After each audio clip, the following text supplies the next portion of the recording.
My name is Vanessa. I am 47 years old. I left my abusive relationship November of 2004.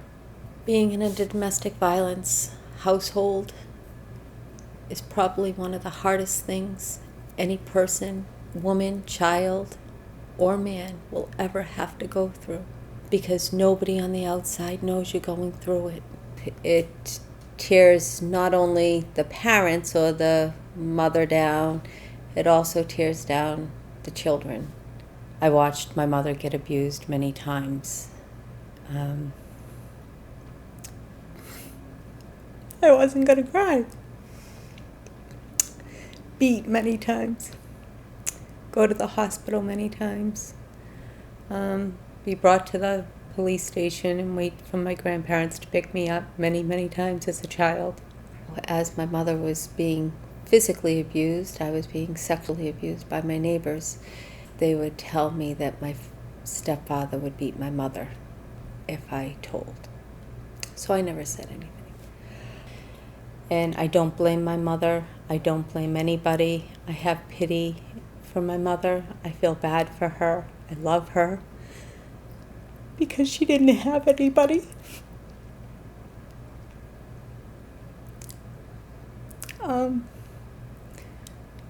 She didn't have anybody to love her and show her the way out.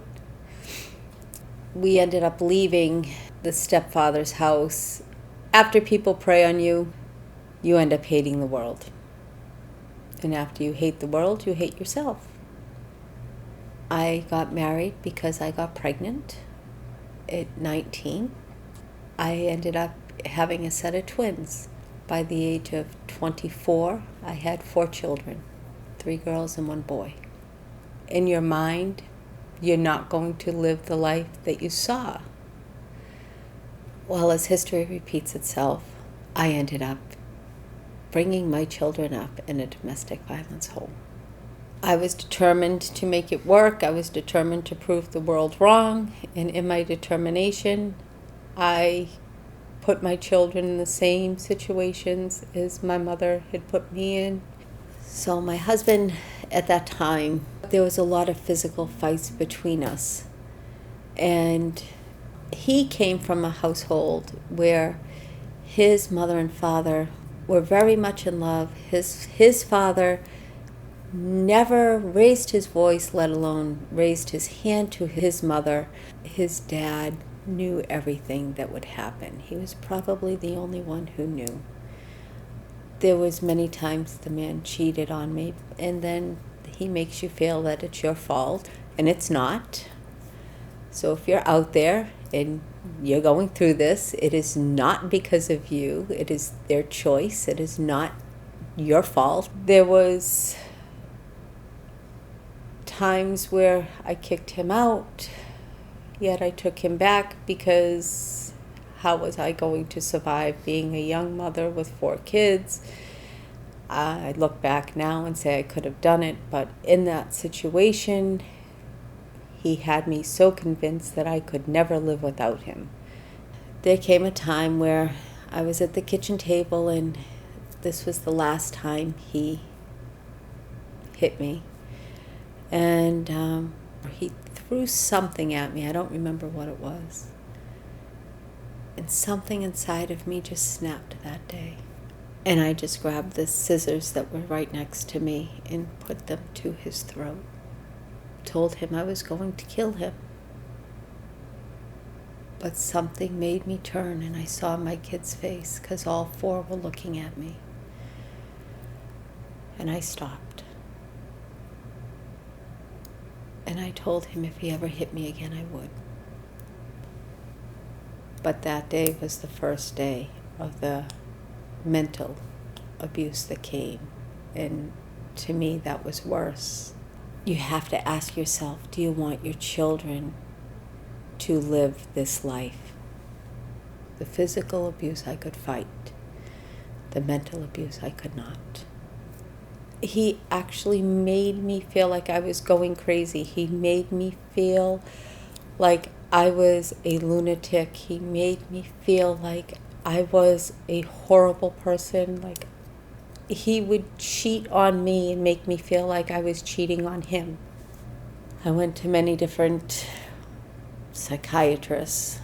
They wanted to put me on medications. I tried medications. But when you're still living in the situation and you feel like you're going crazy and you don't know how to get out of it, you are going crazy.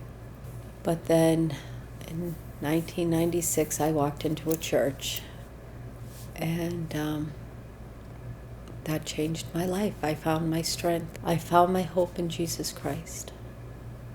And that day I started to pray faithfully. I prayed that he would give me the strength to get through things. Prayed for him to change my husband, to love me and honor me and be the man that the Bible calls a man to be, or give me a man that would. Well, 8 years later, the husband I am married to now walked up to me and asked me if he knew me from somewhere, and we have been together ever since. I would say domestic violence is the silent atomic bomb. It is the quiet killer of this country. It's killing the souls of our young people. Your home is supposed to be your sacred place. Your home is supposed to be your security. And when things happen in your home and you're not secure and you're not safe, how do you let the rest of the world in? The anger and the hate hasn't just happened. It's been years and years building up. It goes back to a lot of domestic violence issues.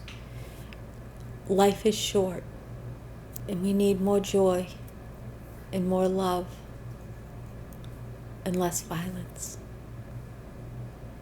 If you're in that domestic violence situation, you can get out. Whether you are a female, a child, or a male, you are a person, and you are worth so much more than being told you're not worth anything.